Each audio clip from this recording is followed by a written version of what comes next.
ಓಂ ಶ್ರೀ ಗುರುಭ್ಯೋ ನಮಃ. ಓಂ ನಮೋ ಕಾಳಿಕಾಯೇ ನಮಃ. ವೀಕ್ಷಕರಿಗೆಲ್ಲ ಶ್ರೀ ಅಂಬಾ ಭವಾನಿ ಜ್ಯೋತಿಷ್ಯಂ ಚಾನಲ್ಗೆ ಆತ್ಮೀಯವಾದಂತಹ ಸ್ವಾಗತ. ಈ ದಿನ ಜೂನ್ 15 ಅಮಾವಾಸ್ಯೆಯ ನಂತರ ಈ 3 ರಾಶಿಯವರಿಗೆ ಕಾಣ್ತಕ್ಕಂತಹ ಅತ್ಯಂತ ಶುಭ ಫಲಗಳನ್ನು ತಿಳಿದುಕೊಳ್ಳೋಣ.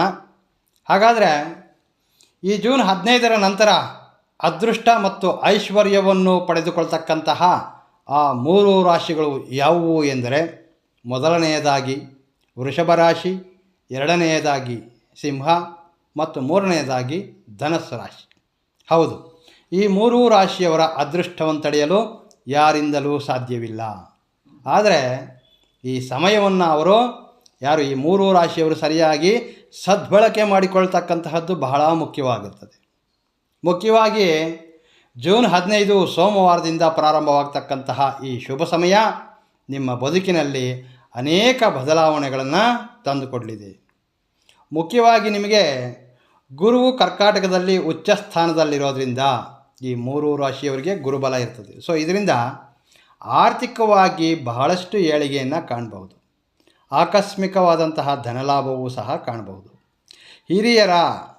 ನಿಮ್ಮ ಹಿರಿಯರ ಹಿಂದಿನ ಯಾವುದಾದರೂ ಆಸ್ತಿ ವಿಷಯಗಳಿಂದ, ಅಂದರೆ ಯಾವುದಾದ್ರೂ ಪ್ರಾಪರ್ಟಿಗಳಿಗೆ ಸಂಬಂಧಿಸಿದಂತೆ ಧನಲಾಭ ಆಗ್ತಕ್ಕಂತಹ ಅವಕಾಶಗಳು ಕೂಡಿ ಬರ್ತವೆ. ಇನ್ನು ಮುಖ್ಯವಾದ ವಿಚಾರವೆಂದರೆ, ನೀವು ಇದುವರೆಗೆ ಯಾರಿಗಾದರೂ ಸಾಲವಾಗಿ ಕೊಟ್ಟಿರ್ತಕ್ಕಂತಹ ಹಣ ಅಥವಾ ಮಾರ್ಕೆಟ್ನಲ್ಲಿ ಸಿಲುಕಿಕೊಂಡಿರ್ತಕ್ಕಂತಹ ಪೆಂಡಿಂಗ್ ಇರ್ತಕ್ಕಂತಹ ಹಣ, ಇಂತಹ ಹಣ ನೀವು ಇದುವರೆಗೂ ಎಷ್ಟೇ ಪ್ರಯತ್ನಿಸಿದರೂ ಸಹ ನಿಮಗೆ ಬರದೇ ಇರತಕ್ಕಂತಹ ಹಣ ಇದ್ದರೆ ಅಂತಹ ಹಣ ಈ ಸಮಯ ನಿಮಗೆ ಹಿಂತಿರುಗಿ ಬರ್ತಕ್ಕಂತಹ ಅವಕಾಶಗಳು ಬಲವಾಗಿರುತ್ತವೆ. ಉದ್ಯೋಗದಲ್ಲಿರ್ತಕ್ಕಂತಹ ಈ 3 ರಾಶಿಯವರಿಗೆ, ವೃಷಭ, ಸಿಂಹ, ಧನಸ್ಸು ರಾಶಿಯ ಉದ್ಯೋಗಸ್ಥರಿಗೆ ನಿಮ್ಮ ಉದ್ಯೋಗ ಸ್ಥಳದಲ್ಲಿ ಇರ್ತಕ್ಕಂತಹ ಸಮಸ್ಯೆಗಳು ದೂರವಾಗುತ್ತವೆ. ನಿಮ್ಮ ಸಹೋದ್ಯೋಗಿಗಳು, ನಿಮ್ಮ ಕೊಲೀಗ್ಸು, ನಿಮ್ಮ ಮೇಲಾಧಿಕಾರಿಗಳು, ಹೀಗೆ ಪ್ರತಿಯೊಬ್ಬರೂ ಸಹ ನಿಮ್ಮನ್ನು ಗೌರವಿಸುತ್ತಾರೆ. ನಿಮ್ಮ ಎಫರ್ಟ್ಸ್ ಯಾವುದೂ ವ್ಯರ್ಥವಾಗೋದಿಲ್ಲ. ನಿಮ್ಮ ಶ್ರಮಕ್ಕೆ ಸಂಬಂಧಿಸಿದಂತಹ ಕೆಲವೊಂದು ಸಾರಿ ಏನಾಗುತ್ತೆ, ನಿಮ್ಮ ಮೇಲಾಧಿಕಾರಿಗಳ ಅಥವಾ ನಿಮ್ಮ ಒಂದು ಮ್ಯಾನೇಜ್ಮೆಂಟ್ನ ಗಮನಕ್ಕೆ ನಿಮ್ಮ ಹೆಸರು ಬರ್ತದೆ. ಇದರಿಂದ ಅನೇಕ ದಿನಗಳಿಂದ ವೇಟಿಂಗ್ನಲ್ಲಿರ್ತಕ್ಕಂಥವರಿಗೆ ವೇತನ ಹೆಚ್ಚಳ, ಅಂದರೆ ಸ್ಯಾಲರಿ ಹೈಕ್ ಅಥವಾ ಪ್ರಮೋಷನ್ ಪಟ್ಟಿಯಲ್ಲಿ ನಿಮ್ಮ ಹೆಸರು ಸೇರ್ಪಡೆಯಾಗ್ತಕ್ಕಂತಹ ಅವಕಾಶಗಳು ಬಲವಾಗಿರುತ್ತವೆ. ಆದರೆ ಕುಜನ ಪ್ರಭಾವದಿಂದ ಕೆಲವರಿಗೆ ಪ್ರಮೋಷನ್ನ ಜೊತೆಗೆ ಹೊಸ ಸ್ಥಳಗಳಿಗೆ ಟ್ರಾನ್ಸ್ಫರ್ ಆಗ್ತಕ್ಕಂತಹ ಸಾಧ್ಯತೆಗಳು ಸಹ ಇರುತ್ತವೆ. ಸರ್ಕಾರಿ ಉದ್ಯೋಗದಲ್ಲಿರ್ತಕ್ಕಂಥವರಿಗೆ ಈ 15ರ ನಂತರ ಜೂನ್ 30ರ ಮಧ್ಯಕಾಲ ಇರತಕ್ಕಂತಹ ಈ ಸಮಯ, ನೀವು ಒಂದು ಸ್ಥಳದಿಂದ ಇನ್ನೊಂದು ಸ್ಥಳದಲ್ಲಿ, ಅಂದರೆ ಬೇರೊಂದು ಸ್ಥಳಕ್ಕೆ ಹೋಗಿ ಆ ಸ್ಥಳದಲ್ಲಿ ನಿಮ್ಮ ಉದ್ಯೋಗ ಮಾಡ್ತಕ್ಕಂತಹ ಸಾಧ್ಯತೆಗಳು ಬರ್ತವೆ. ಇನ್ನು ಮುಖ್ಯವಾಗಿ ವ್ಯಾಪಾರ ಮಾಡ್ತಕ್ಕಂಥವ್ರಿಗೆ ಈ 3 ರಾಶಿಯ ವ್ಯಾಪಾರಸ್ಥರಿಗೆ ಹೆಚ್ಚಿನ ಧನಲಾಭವಿರ್ತದೆ. ಎಷ್ಟರ ಮಟ್ಟಿಗೆ ಅಂದರೆ, ನಿಮ್ಮ ಊಹೆಗೂ ಮೀರಿದಂತಹ ವ್ಯಾಪಾರ ವಹಿವಾಟುಗಳು ನಡೆಯುತ್ತವೆ. ಈ ಸಮಯ ಕೆಲವರು ತಮ್ಮ ವ್ಯಾಪಾರವನ್ನು ವಿಸ್ತರಿಸುವ, ಅಂದರೆ ನಿಮ್ಮ ಒಂದು ಬಿಸ್ನೆಸ್ಸನ್ನು ಇನ್ನೊಂದು ಬ್ರ್ಯಾಂಚ್ ಅಥವಾ ಬಹಳಷ್ಟು ಅದನ್ನು ಎಕ್ಸ್ಪ್ಯಾಂಡ್ ಮಾಡ್ತಕ್ಕಂತಹ ಸಲುವಾಗಿ ಅಥವಾ ಹೊಸ ಬ್ರಾಂಚ್ಗಳನ್ನು ತೆರೆಯುವಂತಹ ಅವಕಾಶಗಳು ಸಹ ಕೂಡಿ ಬರ್ತವೆ. ನಿಮ್ಮ ವ್ಯಾಪಾರದಲ್ಲಿ ನಿಮ್ಮ ಹಳೆಯ ಕಸ್ಟಮರ್ಸ್ಗಳು, ನಿಮ್ಮಿಂದ ದೂರವಾದಂತಹ ಕೆಲವೊಂದು ಹಳೆಯ ಬಿಸ್ನೆಸ್ ಕಾಂಟ್ರಾಕ್ಟ್ಗಳು ಮರಳಿ ನಿಮ್ಮ ಸಂಸ್ಥೆಗೆ ಸೇರ್ಪಡೆ ಆಗ್ತಕ್ಕಂತಹ ಅವಕಾಶಗಳು ಬರ್ತವೆ. ವ್ಯಾಪಾರದಲ್ಲಿ ಹೆಚ್ಚಿನ ಆದಾಯ ಕೂಡಿರ್ತಕ್ಕಂತಹ ವಹಿವಾಟುಗಳು ಮತ್ತು ನಿಮ್ಮ ಬಳಿ ಕೆಲಸ ಮಾಡ್ತಕ್ಕಂತಹ ನಿಮ್ಮ ಕೆಲಸಗಾರರ ಸಹಕಾರದಿಂದ ನಿಮ್ಮ ಬಿಸ್ನೆಸ್ ಇನ್ನೂ ಉತ್ತಮವಾಗಿ ಏಳಿಗೆಯನ್ನು ಪಡೆಯುತ್ತೆ. ವೃಷಭ, ಸಿಂಹ ಮತ್ತು ಧನುರ್ರಾಶಿಯವರ ಕುಟುಂಬವು ಜೂನ್ 15ರ ನಂತರ ಸಂತೋಷದಾಯಕವಾಗಿರ್ತದೆ. ಕೆಲವೊಮ್ಮೆ ಸಣ್ಣ ಪುಟ್ಟ ಮನಸ್ತಾಪಗಳು ಬಂದರೂ ಸಹ ಆ ಸಮಸ್ಯೆಗಳನ್ನು ನೀವು ಸುಲಭವಾಗಿ ಪರಿಷ್ಕೃತಗೊಳ್ತಕ್ಕಂತಹ ಮನೋಶಕ್ತಿ ನಿಮ್ಮಲ್ಲಿರ್ತದೆ ಅಂತ ಹೇಳ್ಬೋದು.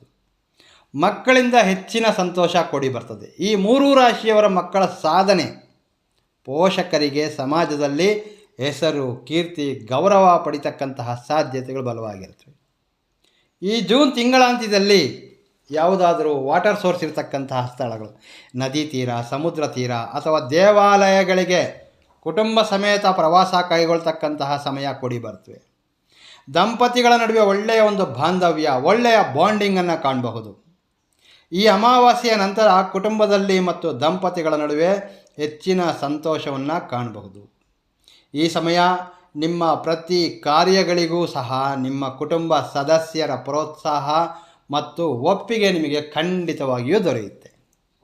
ಇನ್ನು ಜಾಬ್ ಸರ್ಚ್ ಮಾಡ್ತಾ ಇರತಕ್ಕಂತಹ ನಿರುದ್ಯೋಗಿಗಳಿಗೆ ಈ ಅಮಾವಾಸ್ಯೆಯ ನಂತರ ಮುಂದಿನ 25 ದಿನಗಳು ಉದ್ಯೋಗ ಪಡೆಯುವುದಕ್ಕಾಗಿ ಒಳ್ಳೆಯ ಅವಕಾಶಗಳು ಬರ್ತವೆ. ಯಾರಾದರೆ ಉದ್ಯೋಗಕ್ಕಾಗಿ ಪ್ರಯತ್ನ ಮಾಡ್ತಿದ್ದೀರಿ ಅವರಿಗೆ ಈ ಅಮಾವಾಸ್ಯೆಯಿಂದ ಮುಂದಿನ 25 ದಿನಗಳು ಉದ್ಯೋಗ ಪಡೆಯುವುದಕ್ಕೆ ಒಳ್ಳೆಯ ಶುಭ ಸಮಯ ಅಂತ ಹೇಳ್ಬೋದು. ಕಾನ್ಫಿಡೆನ್ಸ್ನಿಂದ ಇಂಟರ್ವ್ಯೂಗಳನ್ನು ಅಟೆಂಡ್ ಮಾಡಿ.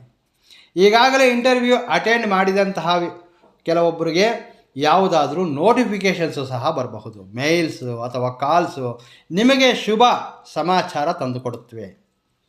ಇನ್ನು ಈ 3 ರಾಶಿಯವರು ಈ ತಿಂಗಳ ಅಮಾವಾಸ್ಯೆ ಅಂದರೆ 15ರ ನಂತರ ಆರೋಗ್ಯ ವಿಚಾರದಲ್ಲಿ ಸ್ವಲ್ಪ ಜಾಗರೂಕತೆಯನ್ನು ವಹಿಸಬೇಕು. ಇದರಿಗೆ ಏನಾಗುತ್ತೆ, ಸಾಮಾನ್ಯವಾಗಿ ಈ ಸಮಯ ಈ 3 ರಾಶಿಯವರಿಗೆ ಸಂಬಂಧಿಸಿದ ಹಾಗೆ ಅಜೀರ್ಣ ಸಮಸ್ಯೆಗಳಿರಬಹುದು, ಗ್ಯಾಸ್ಟ್ರಿಕ್ಕು ಅಥವಾ ಚರ್ಮ ವ್ಯಾಧಿಗಳು ಕಾಡ್ತಕ್ಕಂತಹ ಸಾಧ್ಯತೆಗಳಿರುತ್ತವೆ.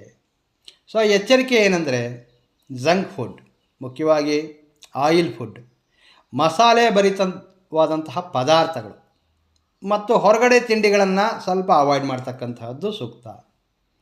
ಮತ್ತು ಕೆಲವೊಬ್ಬರು ಏನು ಮಾಡ್ಬೋದು ಅಂದರೆ, ಶುಭ್ರವಾದ ಮತ್ತು ಶುಚಿಯಾದ ಮನೆಯ ಅಡುಗೆ ಬಳಸಬೇಕು ಮತ್ತು ಸಮಯಕ್ಕೆ ಸರಿಯಾಗಿ ಆಹಾರ ಸೇವನೆ ಮಾಡ್ತಕ್ಕಂಥದ್ದು, ಹಾಗೆ ಸಮಯಕ್ಕೆ ಸರಿಯಾಗಿ ನಿದ್ರಿಸುವುದು, ಇವೆಲ್ಲವೂ ಸಹ ಉತ್ತಮ.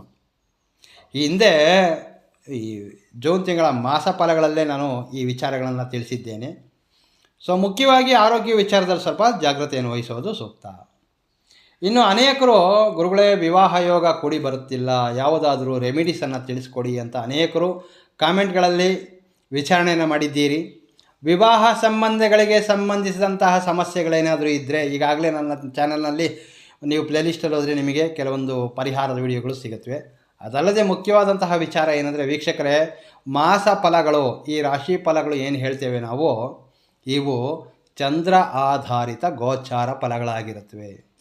ನೀವು ನಿಮ್ಮ ಉದ್ಯೋಗದಲ್ಲಿ ಅಥವಾ ನಿಮ್ಮ ಒಂದು ಬಿಸ್ನೆಸ್ಸಲ್ಲಿ ಅಥವಾ ನಿಮ್ಮ ವಿವಾಹ ಸಂಬಂಧ ಯಾವುದಾದ್ರೂ ಹೆಚ್ಚಿನ ಮಾಹಿತಿಯನ್ನು ತಿಳಿಸ್ಕೊಳ್ಬೇಕಾದ್ರೆ ನೀವು ನಿಮ್ಮ ವೈಯಕ್ತಿಕ ಜಾತಕವನ್ನು ಸಹ ಒಮ್ಮೆ ಪರಿಶೀಲಿಸಿಕೊಳ್ಬೇಕು. ಏಕೆಂದರೆ ನಿಮ್ಮ ಜನ್ಮ ದಿನಾಂಕ ಮತ್ತು ನಿಮ್ಮ ಜನ್ಮ ಸಮಯ ಅಥವಾ ನನಗೆ ನಿಮ್ಮ ಲಗ್ನ ತಿಳಿದೇ ಇರೋದಿಲ್ಲ, ಅಥವಾ ಈ ಸಮಯ ನಿಮಗೆ ನಡೀತಾ ಇರತಕ್ಕಂತಹ ಅಂತರ್ದಶೆಗಳೆಲ್ಲ ಇವೆಲ್ಲವೂ ಸಹ ನೋಡಿ ನಿಮ್ಮ ಜಾತಕದ ಸಂಪೂರ್ಣ ಫಲಗಳನ್ನು ನಾನು ತಿಳಿಸಲಿಕ್ಕೆ ಸಾಧ್ಯವಿರ್ತದೆ.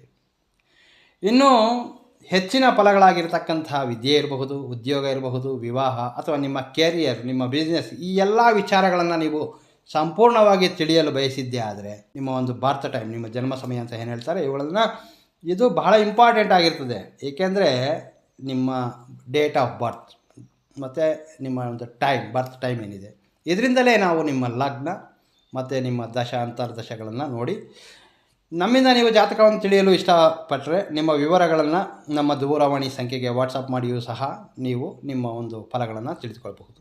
ಇನ್ನು ಈ ವೃಷಭ ಮತ್ತು ಸಿಂಹ ಮತ್ತು ಧನು ರಾಶಿಯವರು ಈ ಸಮಯ ಮುಖ್ಯವಾಗಿ ಶ್ರೀ ಕಾಳಿಕಾದೇವಿಯನ್ನು ಆರಾಧನೆ ಮಾಡೋದರಿಂದ ನೀವು ಮಾಡ್ತಕ್ಕಂತಹ ಪ್ರತಿ ಕಾರ್ಯಗಳಲ್ಲಿಯೂ ಸಹ ನೀವು ವಿಜಯವನ್ನು ಸಾಧಿಸಬಹುದು. ವೀಕ್ಷಕರೇ, ಈ ರಾಶಿಯವರ ಫಲಗಳ ವಿಶ್ಲೇಷಣೆ ನಿಮಗೆ ಇಷ್ಟವಾದಲ್ಲಿ ತಪ್ಪದೇ ವಿಡಿಯೋವನ್ನು ಲೈಕ್ ಮಾಡಿ ಹಾಗೆ ಶೇರ್ ಮಾಡಿ. ಮುಂದಿನ ಸಂಚಿಕೆಯಲ್ಲಿ ಭೇಟಿಯಾಗ್ತೇನೆ. ನಮಸ್ಕಾರ. ಸರ್ವೇ ಜನೋ ಸುಖಿನೋ ಭವಂತು.